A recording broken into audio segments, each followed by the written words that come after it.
Alright, what's up you guys and welcome to another episode of Adulting with Joyce, Pring. Because this is the love month, o kaya Feb-ibig nga naman, we've got some very special guests on the show today. We have Gwen Soriano, James Marcos, Chino Ramos, also known as Mae, Mitch, and Dan from Kwentong Jollibee. Hi guys! Hello. Welcome to the podcast. Oh my gosh. Can I just say na padami na ng padami ang mga guests ko sa podcast. And this is the first time that we really have people to talk with about love. Ready na ba kayo? Love questions to. Di ba? Kayo talaga. So before we start, why don't you introduce yourselves? Hi, I'm Gwen Soriano. And you play?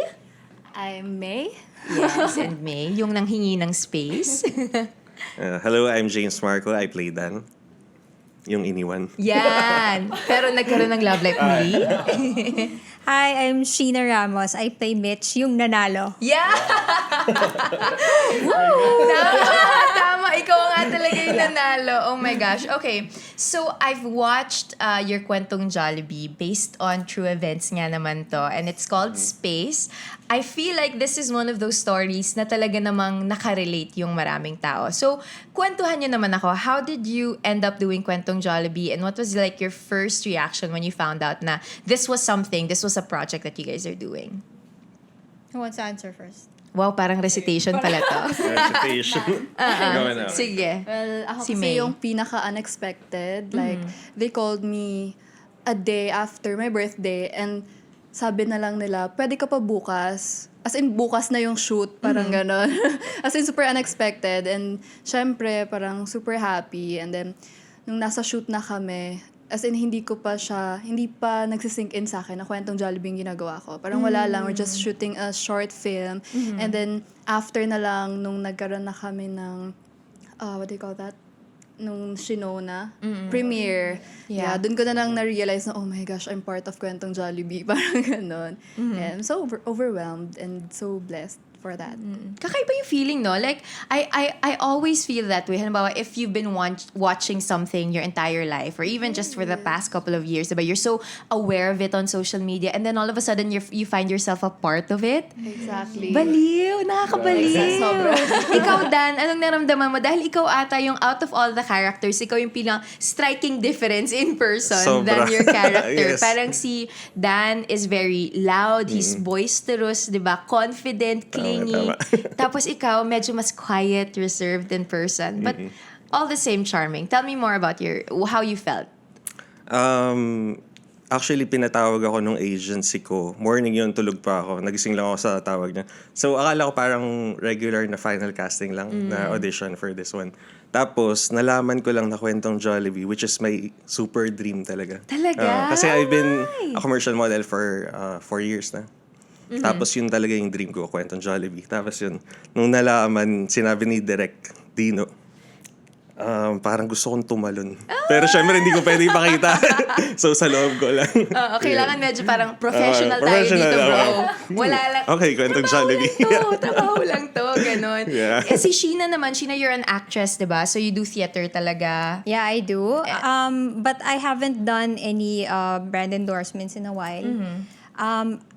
Actually, the very last appearance that I had was when I was still like super little. Talaga? So, yes, for a brand. And then, in the recent years na lang yung theater and then some movies and short films. So, this call came out of nowhere. Parang ganun. I was told na, hey, go for a final casting. Like, how did you get my details? Ang nakakagulat pa yun. Paano mo nakuha yung number ko? Yes, as in ganun. Tapos, pagdating ko sa casting, tapos parang they were filling out this form. And because it's been a while for me, so I didn't know how. Tapos, nakita ko parang okay nakalagay doon. Okay, final casting, Kwentong Jollibee. So, oh my God, hindi ko talaga akalain yon. Like, oh my God. As in, Nakagulantang. Jollibee. Tapos pagdating doon, sobrang overwhelmed ko. Tapos gumagano ako. Parang, oh my God, Jollibee talaga. Hanggang sa nakarating na ako doon. Oh my God, Jollibee talaga. Dumarating na yung client. As in, nakaset up. Oh my God, Jollibee talaga to. So, overwhelming siya for me. And also kasi, when you talk about Jollibee, hindi lang, like, it's a brand that we grew up with. Yes. Like, we've had their birthdays there. We've had their everything, graduation, kung ano man. Lahat tayo may kwentong Jollibee. And I feel like that's why it has such a strong connection to a lot of Filipinos, even mga foreigners, diba? May sarili-sarili silang first time kung ma-experience kumain ng chicken joy or ng matamis na spaghetti, diba? Parang Jolly Spaghetti. We all have our Kwentong Jollibee. But this particular one, it's entitled Space. And from the Kwentong Jollibee video, parang nakita natin doon yung medyo para siyang perspective ni Dan eh. Yeah. Diba? More on perspective ni Dan. So gusto ko naman ikwento nyo sa perspective ng bawat character nyo. Kayo ba, when you were reading it, ano yung naisip nyo dun sa story na yun? Ikaw muna, Sheena. Or Mitch. yes. Ang nanalo. Well, sa perspective kasi ni Mitch, so the character really is somebody na katulad halos talaga siya ni Dan. So ikwento mo muna, bakit nga ba si Dan single? Ano yung kwento ni Dan from your perspective? Well, supposedly, we were batchmates in high school. Seatmates pa. Tapos kami yung parang hindi masyado nagpapansinan. And then, yun nga, nagkita kami after a while. Tapos merong comedic moment na, si Dan yung nung minsan bumaha sa classroom. So, it was, Tapos kinot off ka na niya. Oo, tapos kinot off niya ako. So, parang siya yung the funny guy. Tapos hindi ko naman siya nakakausap. Tapos kahit seatmate ko siya. And then when Direk Sigrid also explained na, okay, hindi pala talaga sila masyadong friends. Parang magkakalala lang. So, yun, as in completely, hindi ko siya masyadong kilala as a character si Dan. But for Mitch, kung bakit naman siya single, was that a question? Like, why is she single? Actually, parang she broke off with another guy din nung time na nag-meet sila. Kaya nung nakita sila sa Jollibee, yun, naghahanap din siya ng comfort. Tapos umorder sila, the same food pala. Pares kayo ng comfort food. Yes. Diba? Doon pa lang alam mo na may something Yeah. May something talaga doon. Si Mae naman, Mae. Ang tanong ko lang naman sa'yo, ano pa nga bang mahanap mo? Chong pare, bro dude. Ano pa nga hanapin mo sa napaka-poging ito? Yun na nga, hindi ko nga alam kay Lugi Mae ka pa ba? eh. Lugi ka pa ba, Mae? Ang Ewan totoo ko, lang. nagsisisi nga ako. Joke lang. Mamaya natin pag-uusapan yan.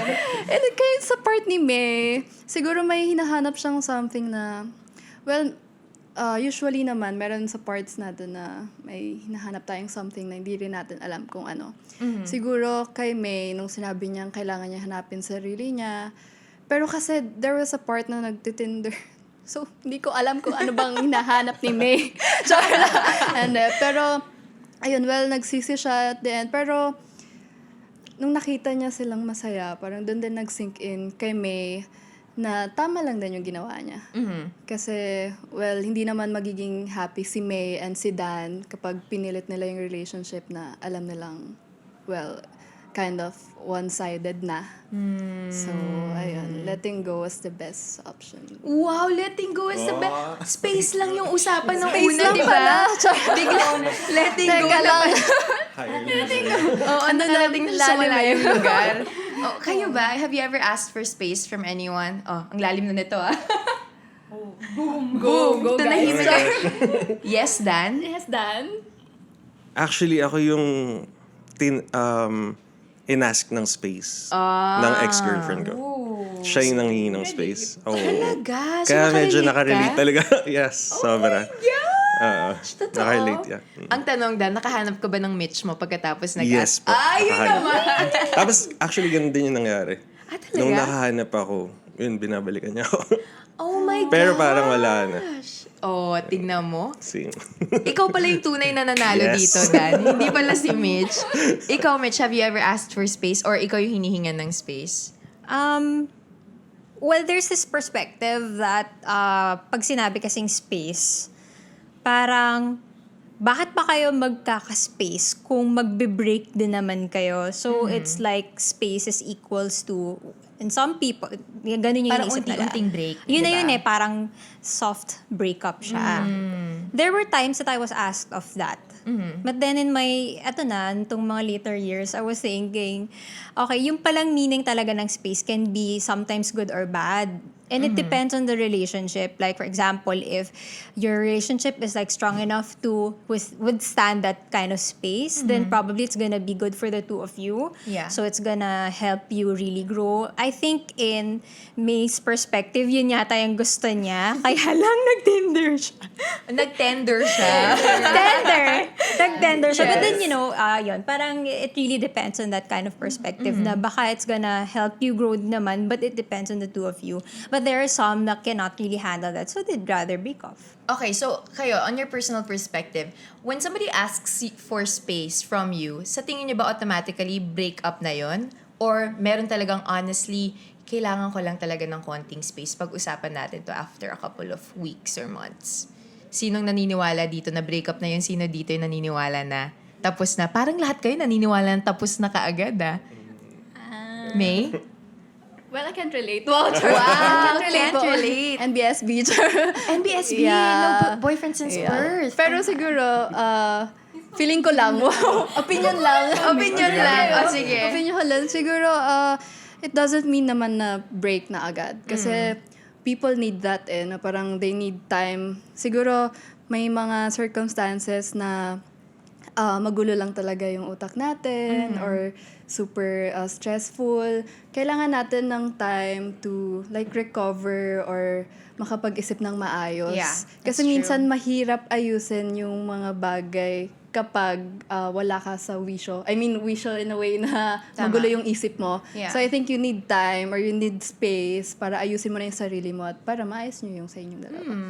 At saka minsan kasi parang, especially our age, I'm assuming we're kind of around the same age, right?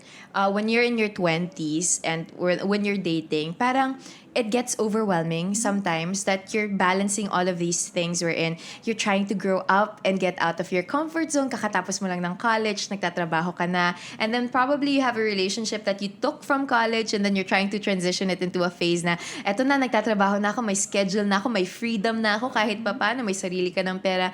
And then it just gets overwhelming at some point that okay, hindi ko na ma-handle to, parang hindi ka nakakatulong, space muna tayo. There are certain situations like that na parang, okay, nakakatulong siya. Pero meron din kasi talagang, katulad ng sinabi mo, that they use it as soft breakup, wherein, if non-confrontational yung partner mo, usually what they say is, let's give each other space muna. Para unti-unti, they can muster up the courage na, break na lang tayo, hindi ko na kaya. Diba? Yeah. Nangyayari yun. Ikaw, Dan, sorry, ididig ko tong pinagdaanan mo, ha? Ikaw, nung tinanong ba sa'yo yung space na yon, inisip mo ba na wala na to? Or inisip mo talagang kailangan niya lang ng space? Inisip ko kailangan niya lang talaga. Parang siguro para sa ikabubuti namin pareho. Parang ikaka-mature namin pareho. Pero medyo tumagal na kasi. Okay. So, ito ang Yun, magandang tumagal na tanong. siya. Meron ba dapat timeline yun? Ano ang healthy timeline? Since na-experience mo na din to. Tayo na-experience na natin to lahat. Except kay May. Ano yung healthy timeline na ibigay mo sa kanya yung ganito kadaming oras for space at healthy yun. Tapos ano yung overboard na? Para sa'yo, Dan? Sa tingin ko naman, siguro yung pinaka-max 1 month. 1 month. Parang over that, it's too much na. Kasi matagal na panahon na rin yun na parang wala kayong communication, di kayo nagkikita. Mag-uusap. Oo, tama. Yeah, oo. Ang daming pwede mangyari sa isang buwan. Sobra. Yeah, diba? Isang araw pa nga lang, dami na pwedeng mangyari eh. Ayun nangyari sa akin, nasa 3 to 4 months. Pero naghintay ka ng 3 to 4 months? Mahal mo. Trinay mo, no? To win back, yeah. Oo. 3 Pero to wala. 4 months. I think that's good on you, bro. I mean, 3 to 4 months before moving on, solid yun. Parang naka-move on na yata siya. By Talaga. that time. By that time, oo nga eh. Madami na siya na-achieve sa buhay niya. Ikaw, tinatry mo pa siya ayusin na, okay lang, ikaw pa rin yung nanalo. Nasa Kwentong Jollibee ka, bro. Hindi niya makukuha sa'yo yun. How about you, Mitch? Ano yung healthy? So, si Dan, 1 month. Hindi na natin tatanungin si May. NBSB yan. Actually, I think you can't really set naman a specific time frame hanggat hindi kayo nag-uusap. True. So for example, I'm the type of person na, okay, wait lang. I think I need a specific, siguro, say 2 weeks, ganon. Pero you have to also tell your partner, what's gonna happen in those 2 weeks? Are we gonna talk? dapat. What are the terms? Kailangan ba hindi talaga tayo magkikita? Am I not supposed to talk to your family or your friends? Kasi sometimes, baka ganun pala yung kasama pala yun dun sa paghihingi niya ng space na, hey, don't touch whatever I have or, Yeah. don't communicate to anyone I'm connected with. So, ang hirap kasi nung term na yun, parang, that term na parang in between ka, like you're in a limbo. You don't know if you're still in a relationship and you don't even know if you're still or you're not na kasi parang ganun yun. Ano mangyayari next? And then there's this fear of uncertainty na. Yeah. And then, you don't know kasi what's really gonna happen. Yeah. So, I think sa pag-uusap yun, not necessarily like a month because some couples would agree na, okay, sige, okay na yung 3 days. Yeah. Or dun sa isang person, sige, 1 month. Paano siya? Ayaw naman yun ng 1 month, diba? So, kailangan meron kayong common ground. Yeah. So, depende. Baka parehas kayo. Kasi nga, ikaw parang sa'yo, 3 months. Yung sa kay girl pala, tapos na siya in a month. Yeah, diba? diba? Naka-move on na siya nun. I actually agree because I experienced that before with my husband, to be completely honest with you. In the first few weeks of our dating phase, parang na-overwhelm ako kasi parang ang bilis ng mga pangyayari. Parang in love na kami, tapos nagde-date na kami, tapos na-meet ko na yung family niya, tapos lahat na, nag-church kami together, lahat na talaga. Kasi parang, teka lang. So I asked for space. Pero, meron kaming usapan na, hindi tayo mag-uusap, hindi tayo makikita. Pero may check-in ng morning and at night.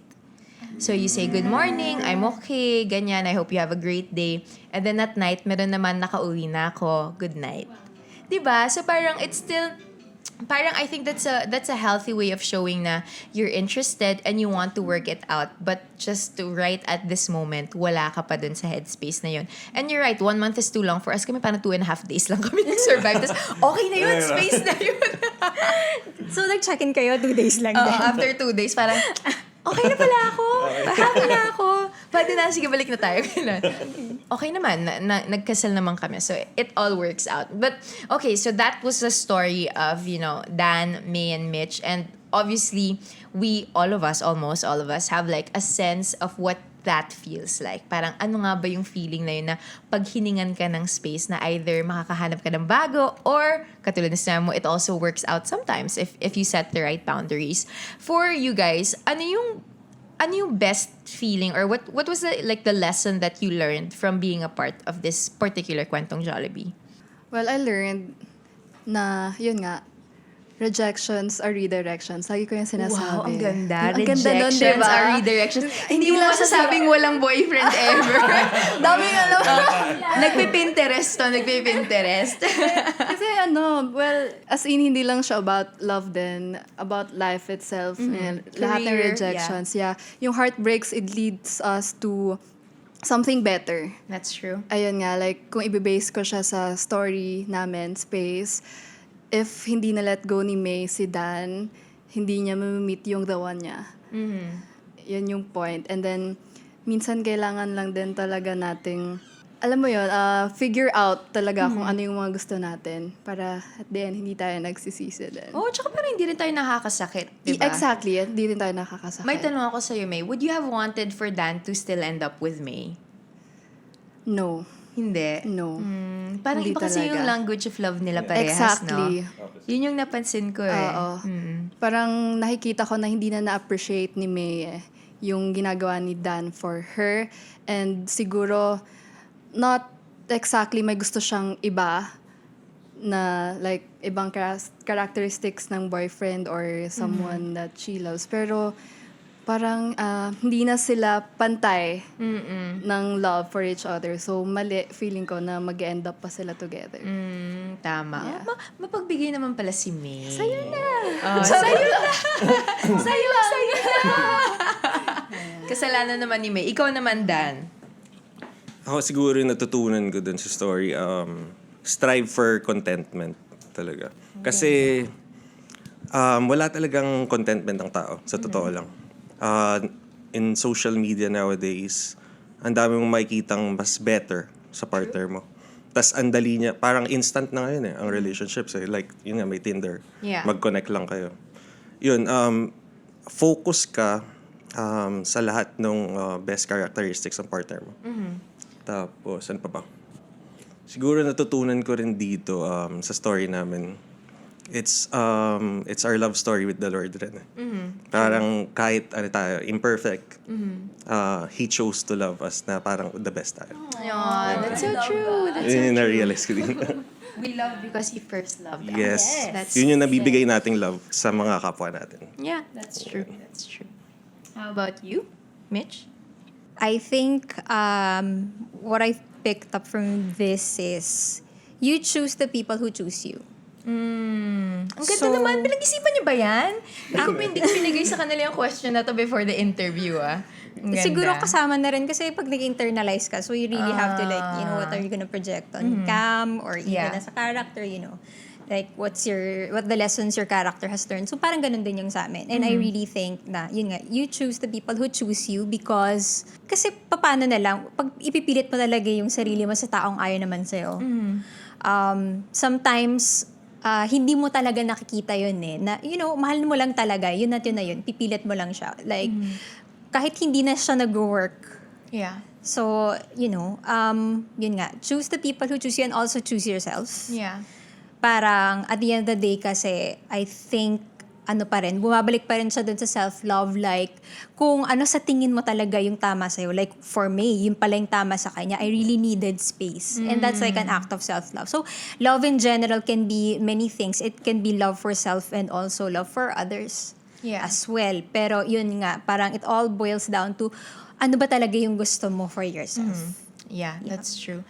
One of my favorite preachers, his name is Ravi Zacharias, and he says na, love in the English language only has one word. It has love, right? But in Greek, it has several words. Merong agape, love for God, storge, love, brotherly love, family love, phileo, parang friendship love, and then eros, which is romantic love. And parang from that, you will see na, with the Greeks, they understood that love could come in so many other forms. It could come from your love from God, it could come from your love with your friends and your family, or romantic love. So, hindi ibig sabihin na matanggal lang yung romantic love sa'yo, hindi ka na mahal, or hindi mo na kayang magmahal. There are so many other ways to express your love towards others and for yourself, right? And just because you don't have a relationship doesn't mean you are loveless. Oh, di ba? Oh, yes, that's right. Agree si Gwen. Agree doon. At dahil dyan, dahil nga Feb-ibig, I asked my followers to send in their questions for the Love Month. At dahil nandito na nga kayo, kailangan natin sagutin to. Tulungan natin sila. Okay lang ba sa inyo? Yeah, sure. Okay, let's see. So, answering your questions for Adulting with Joyce Pring this time around from the cast of Kwentong Jollibee, we've got Mae, Mitch, and Dan. At ang tanong, I'll keep this one anonymous dahil medyo problematic yung question niya. The question is, 5 years na po kami, pero hindi pa rin po kami nagkakaintindihan. Fighting over small things. What should I do? Oh, gusto mo yun? Matagal na kayo, 5 years na kayo, but you still fight over the small things. What should you do? Dan. Ako pa. Siguro, normal yun. Yung mag-away and... Kasi, you are two different people Yeah. na parang naging isa. So, talagang hindi siya mawawala eh. But at the end of the day, you just have to work it out. Ganun lang siya. That's true. Lahat naman nakukuha sa maayos na pag-uusap. Totoo. I have to agree. Like, no matter how long you guys have been together, you will end up still fighting about the smallest of things. Yeah. Sabi nga nila, di ba, pag mas matagal pa kayo together, mas lalo niyo pa pag-aawayan yung, ang lakas mo huminga! Yeah. Pwede ganun na lang. Ganun ka. Di ba? Ganun kalalim. Totoo. Oh my gosh, all of my married friends are like, sabi niya, girl, kung ano man yung kinaiinisan mo sa fiancé mo ngayon, times 100 mo yan, pagkasal na kayo, that's what you have to deal with. So if you still love him, even with that, then go. Di ba? Tama yun eh. Right? Okay, next question. This one I can say. It's Joyce Francisco from Team Pring. Thank you, Joyce. The question is, how do you know when you're with the one? Ang hirap naman ng question na to. Sagutin ko. Okay, di ba? Si Dan talaga yung Kasi, expert. na-meet ko na yung the one ko. Kasi, Ayun naman. Okay, sige. yung kahit makita mo yung lahat ng kamalian sa kanya, lahat ng imperfections niya, andyan pa rin yung pagmamahal mo. At tanggap mo siya buong buo. As a whole. True. That's true. I must agree. How about you? You know what they say? It's like there are like how many billions of people now? 7 billion. 7 billion. So out of those 7 billion, they say na you're bound to really have, siguro naman kahit isa sa doon sa 7 billion na yon, diba? Sana naman. But then again, they said also, sabi ng mga narinig ko, yung 7 billion na yon, sobrang dami rin po pwedeng maging the one mo supposedly. So, it's true na talaga naman na probably makakasundo ka ng isa. But then again, meron pang iba na po pwede rin. And yung sabi nga sa Kwentong Jollibee is, kung sino man yung makikita mo na nandyan na with you, you find kung ano yung, yun like what si James said, focus on your partner. Yeah. So, kasi it's a matter also of, yun nga, seeing the good in that person, ano yung meron sa kanya, because that person can change also later on. Yung nakikita mong qualities ni the one now might not be the qualities na meron siya in the next 10 years pagkasal na kayo. True. So, kung sino man si the one right now, you have the choice to actually stick with her or him. Or kapag ka hindi, then baka meron pang mas okay. But not necessarily naman talaga na yung si the one na yun, hindi siya magbabago. That's why, if you say na you found the one, paano pagka nagbago siya, kaya mo pa bang tanggapin? And ikaw din magbabago ka in the next 10 years, Yeah. So, you stick by your partner. And then, see if it works out. And also, you have a choice naman. Yeah. I think, one of the stories that, before I let you answer, I won't answer. ay, okay. Okay, sige. Found the one. Si May ang audience natin for today.